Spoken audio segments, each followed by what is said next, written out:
Iran के राष्ट्रपति इब्राहिम रईसी और विदेश मंत्री हुसैन अमीर अब्दुल्लाहियन का हेलीकॉप्टर क्रैश में निधन हो गया। ये दुर्घटना अजरबैजान से लौटते वक्त हुई। 19 मई की शाम के करीब 7 बजे रईसी का हेलीकॉप्टर लापता हो गया था। इस हादसे में हेलीकॉप्टर पर सवार सभी 9 लोगों की मौत हो गई। ये दुर्घटना ऐसे समय हुई जब ईरान का इजराइल के साथ रिश्ते काफी बिगड़ चुके थे। इतना ही नहीं, ईरान का अमेरिका से भी तनाव चल रहा है। ऐसे में रईसी का मौत इराक, इजराइल, भारत वैश्विक स्तर की राजनीति पर महत्वपूर्ण प्रभाव डाल सकती है। राष्ट्रपति रईसी अजरबैजान में किच क्लासी और खोदाफरीन बांध का उद्घाटन करने पहुंचे थे। इस उद्घाटन कार्यक्रम के संपन्न होने के बाद वो तबरेज शहर जा रहे थे। तबरेज और अजरबैजान के बीच ही रास्ते में उनका हेलीकॉप्टर क्रैश हो गया।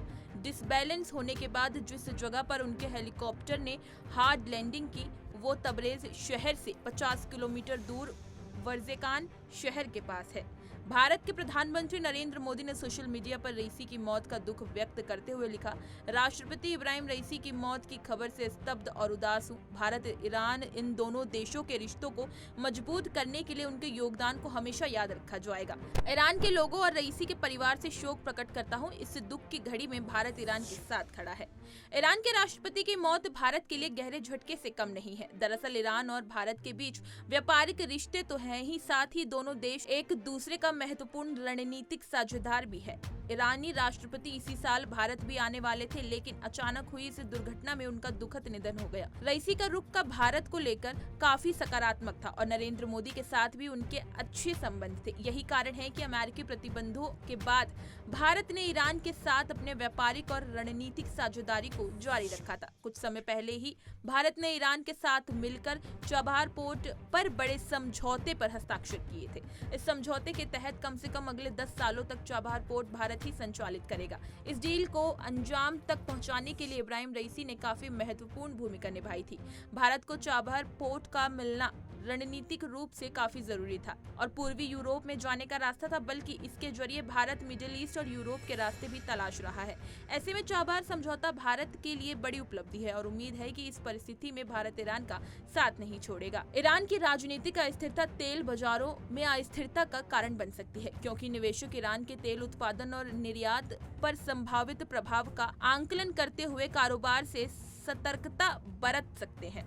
रईसी के हेलीकॉप्टर के दुर्घटनाग्रस्त होने के बाद शुरुआती एशियाई कारोबार में कच्चे तेल की कीमतों में तेजी देखी गई है। ईरान के तेल उत्पादन में कोई भी व्यवधान वैश्विक तेल आपूर्ति और कीमतों को प्रभावित कर सकता है, क्योंकि ईरान एक प्रमुख तेल उत्पादक देश है। विशेषज्ञों के अनुसार अस्थिरता के बाद भी तेल बाजार में काफी हद तक एक दायरे के भीतर कारोबार होता दिखा।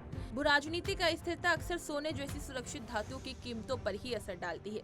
ऐसी परिस्थितियों में लोग इसमें निवेश करने को सुरक्षित मानते हुए खरीदारी करने लगते हैं। इससे कीमतों में उछाल आती है। रईसी के दुर्घटनाग्रस्त होने के बाद सोने की कीमतों में मजबूती आई है और ये अब तक के उच्चतम स्तर पर पहुंच गया है। रईसी की मौत की खबर वैश्विक स्तर पर शेयर बाजारों को भी प्रभावित कर सकती है।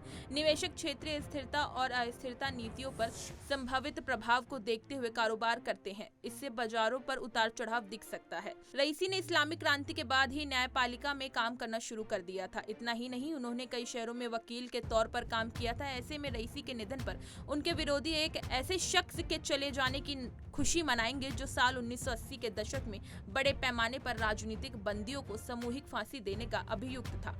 सूत्रों के मुताबिक माने तो तेहरान यूनिवर्सिटी के प्रोफेसर मोहम्मद मरांदी कहते हैं, पश्चिम देश पिछले 40 से अधिक सालों से ईरान के बिखर जाने का नैरेटिव देते आए हैं, लेकिन ये देश आज भी यही है और मेरा अनुमान है कि आने वाले कई सालों तक ये यही रहेगा। प्रोफेसर मोहम्मद मरांदी ने कहा कि एक और ऐसा पद है जिसे भरा जाना चाहिए, वो पद है असेंबली ऑफ एक्सपर्ट में मौलवी का। ये वो संस्था है जो सर्वोच्च नेता को चुनती है। फिलहाल ईरान में सर्वोच्च नेता के चुनाव को लेकर कई अटकलें लगाई जाती रही हैं। कई नेता का नाम इस रेस में शामिल है। इनमें एक नाम सर्वोच्च नेता के बेटे मोज्तबा खेमेनेई का है।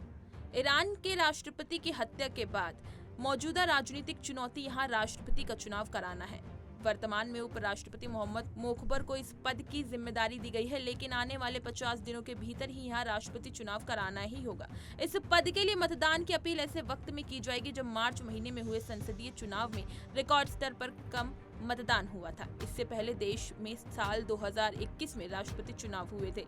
इस चुनाव में जीत हासिल कर रईसी ने राष्ट्रपति का पद संभाला था। उस चुनाव में ऐसे कई उदारवादी और सुधार समर्थक लोग थे जिन्होंने चुनावों का बहिष्कार किया था। सूत्रों की माने तो ये राष्ट्रपति चुनाव खेमेनेई और सत्ता में बैठे शीर्ष लोगों को अपनी प्रवृत्ति बदलने का और मतदाताओं को राजनीतिक प्रक्रिया के फिर से शामिल करने का मौका दे सकता है। लेकिन दुर्भाग्य की बात यह है कि हमें सत्ता की तरफ से ऐसे कदम उठाने के लिए तैयार होने या इच्छुक होने का कोई संकेत नहीं मिला है।